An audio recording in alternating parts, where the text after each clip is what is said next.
Tonight on SUTV News, the attack on Ohio State has colleges across the country thinking about their action plans. Stay tuned to find out what to do when faced with a violent intruder. All that and more right now.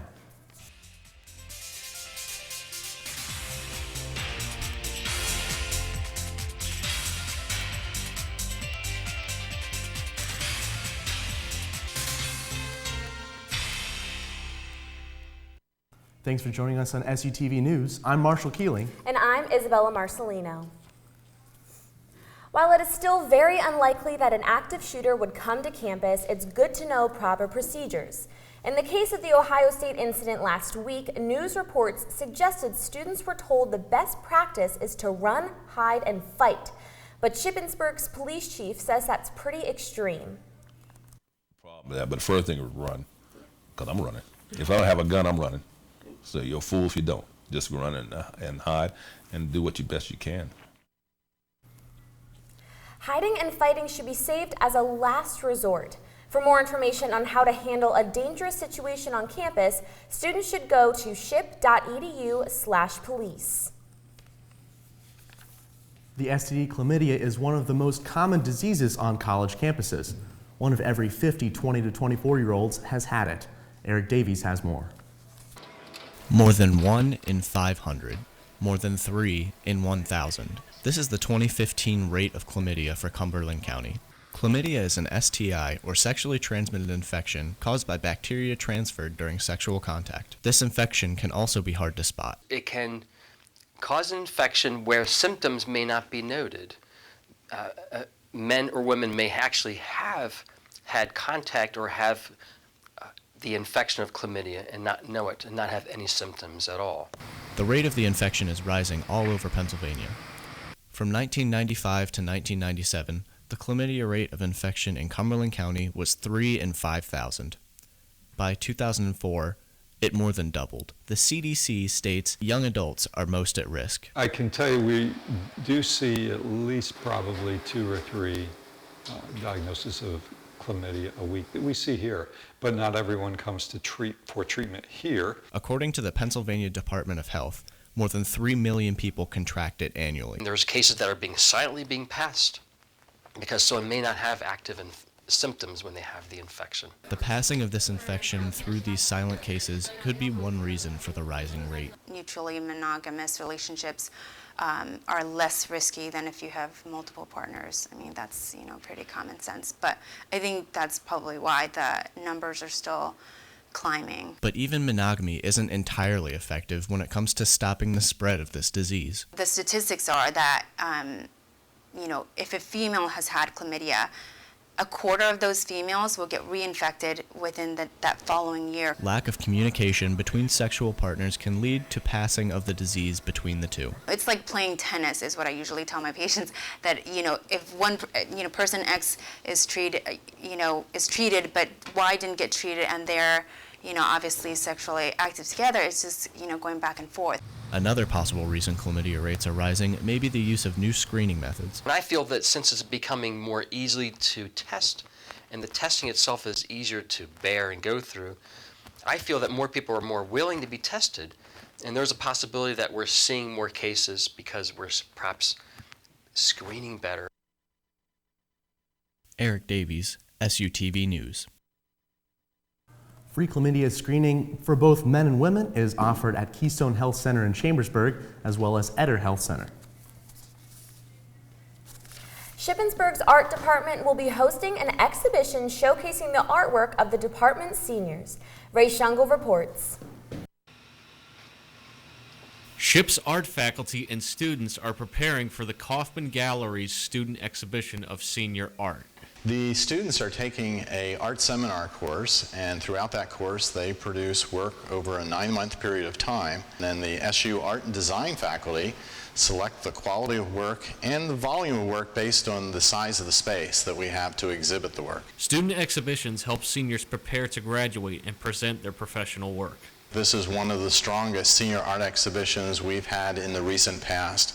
And all the seniors are to be congratulated for the volume of work that they produced, and the quality of the work is outstanding. Ali Kupani is one of the seniors who had her artwork chosen to be showcased in the exhibition. Just really exciting to know that people are going to see like not only a painting of mine, but can see my personal brand and mark I have like with my style. My favorite piece is this one over here, and it's entitled "This Is Now."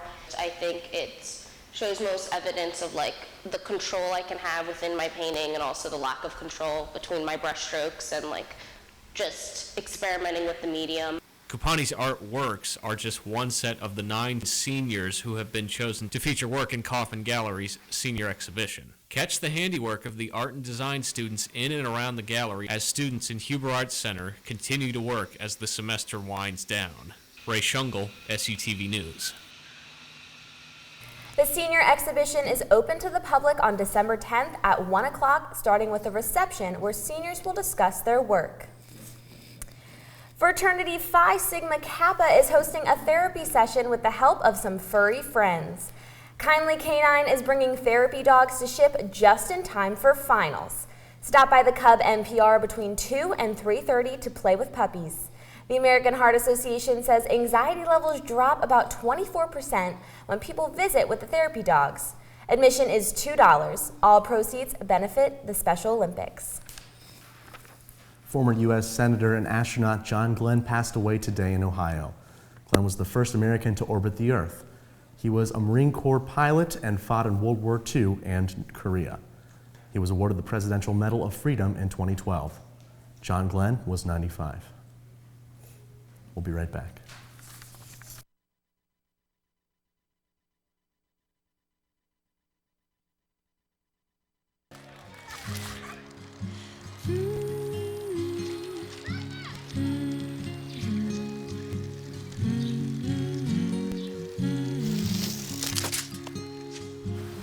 Of all the things you've done with your bike, donating it to Goodwill may be the most incredible of all. Your donations help fund job placement and training for people in your community, which means your stuff can be more powerful than you think. Goodwill. Donate stuff, create jobs. Morning, Gary. We are GetSchooled.com. You want a college education, don't you? You know you do. Yeah, but I don't know where to start. That's why we're here. We're free, handsome, I think we're breathtaking, and here to guide you through every step of the way, starting with attendance. Gary, finance. We taught him how to hit a baseball, how to hit a receiver, the strike zone, the net. You taught him how to hit the upper corner. You even taught him how to hit the open man. But how much time have you spent teaching him what not to hit?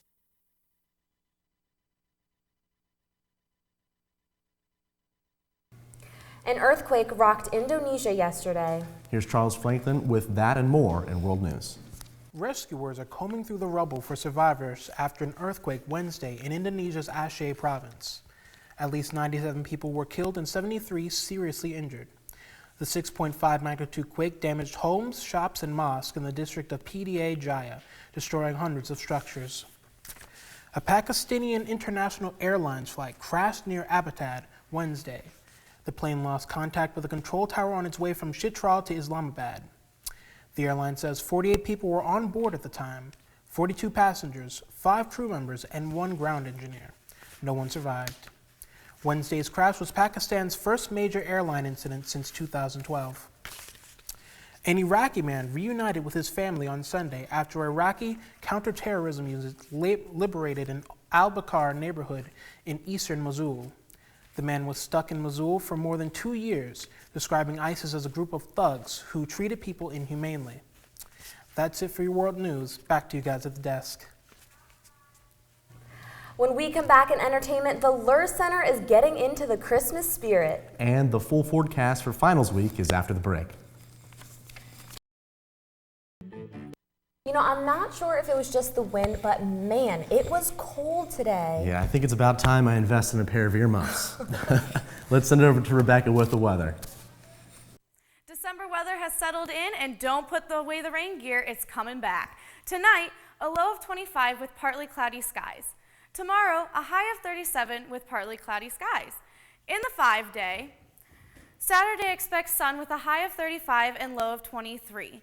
Sunday, expect to see clouds in the morning with a high of 38 and a rain and snow mixture at night with a low of 33. For the start of our week, Monday, expect rain with a high of 47 and a low of 29. For Tuesday, expect partly cloudy skies with a high of 38 and a low of 23. Bundle up and have a cozy weekend, Ship. Even though finals are right around the corner, it's never too early to get into the holiday spirit. The Shippensburg University Madrigal Singers present their 24th annual Christmas dinner concert this Friday and Saturday in the Old Main Chapel. The concert combines a delicious dinner with great Christmas music to celebrate the season. Pieces of music, you'll hear solos and duets that are sung during the actual dinner when people are sitting and eating, and the choir performs before and after the dinner. And they sing everything from Let It Snow, I'll Be Home for Christmas, White Christmas, to things that date the whole way back to the early 11th century. So Madrigal Singers is an ensemble of about 20 voices performing music of the Renaissance and other works. Since the dinner is one of the most time-honored traditions on campus, tickets are sold out for this year's event. Enjoy some rock and roll with a hint of Christmas music, giving yourself a rockin' holiday. The show is divided in half, with one half being rock and roll with the Hitmen, and the other half being devoted to Christmas music. The Hitmen were here before, and the audience really gets into it, and they know all the songs, so it's a lot of audience participation in singing songs that are favorite to them. Come sing along on Saturday at 8 p.m. at the Lours Performing Arts Center. The London Sisters are coming to Ship. These three sisters are performing their popular hits from the 50s, and we just so happen to be on their list of top stops for their final tour. The nice thing about this program is we always say the Lours Performing Arts Center has something for everyone. And so there's a lot of that older age demographic that will enjoy hearing music from their time when they come to the Lours Center. Join in on the classics at the Lours Performing Arts Center on Tuesday at 8 p.m. There's still time to lace up your skates with APB. The Activities Programming Board is hosting an ice skating trip to Hagerstown Ice Sports Complex. Just come to the Cub entrance by the Orndorff Theater at either 9:15 or 10:45. Transportation and skating is free. APB will also provide free pizza and hand warmers. That's it for entertainment. Back to you at the desk. 3 field hockey players were named to the All-American team. And wrestling notched a win against 13th ranked Messiah. All that and more after the break.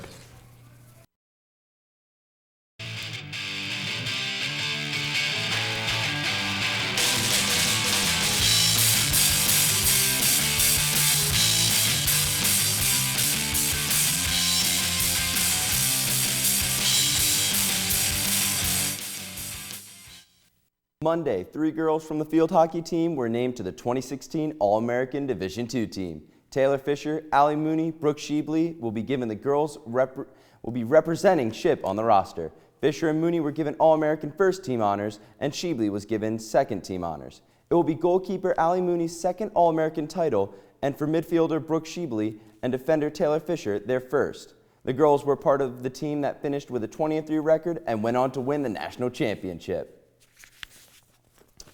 Senior volleyball player Annie Gorel was named to the NCAA Atlantic Region Championship All-Tournament team. Gorel dominated in Shippensburg's only match, posting 21 kills, 11 digs, and 1 assist. Shippensburg lost to Edinburgh in the first round 2-3. Men's basketball is off to a 7-0 season, the best start in Ship history. The undefeated Raiders are ranked 20th in the nation in the media polls. Exciting. Anytime that Shippensburg is getting a little press, and especially the men's basketball program, it's great that we're getting some recognition and that our program has advanced to the point where we're in some of those discussions. Dustin Sleva and John Costello were named PSAC Player and Freshman of the Week for the big win against IUP. Their next game is at California on Saturday at 5 p.m. Shippensburg wrestling team hosted Messiah last night in a closely contested bout. Josh Charles has the highlights. The Shippensburg Raiders defeated Messiah in wild fashion 24-20. Messiah came out firing with a major decision by Lucas Malberg at 125 and a fall by Hunter Harris at 133 to take the lead 10-0. The Raiders gained momentum in the lead with wins by 141-pounder Carl Leitner, Cody Blankenship at 149, and Mike Springer with a fall at 157 to take the lead 12-10. Messiah took control of the match, winning the next 3 matches, including a major decision by 174-pounder Ben Swar. Messiah took a 20-12 lead going into the final 2 matches of the night, but that was not enough to finish off the Raiders. 197-pounder Evan Ramos recorded a fall with 30 seconds left in the match to make the score 20-18 with 1 match to go. The night concluded with an exciting fall by Shippensburg's heavyweight Derek Berberich to defeat Messiah 24-20. The Raiders claimed their 4th win on the season, improving their record to 4-6. For SUTV Sports, I'm Josh Charles. The Raiders travel to Lock Haven this weekend for the PSAC Championships. That's it for sports. Let's head back to the desk. For SUTV News, I'm Marshall Keeley. And I'm Isabella Marcelino. Don't forget to follow us on Facebook, Twitter, Snapchat, and Instagram at SUTV News. And check out our website, SUTVnews.com. We'll see you next time.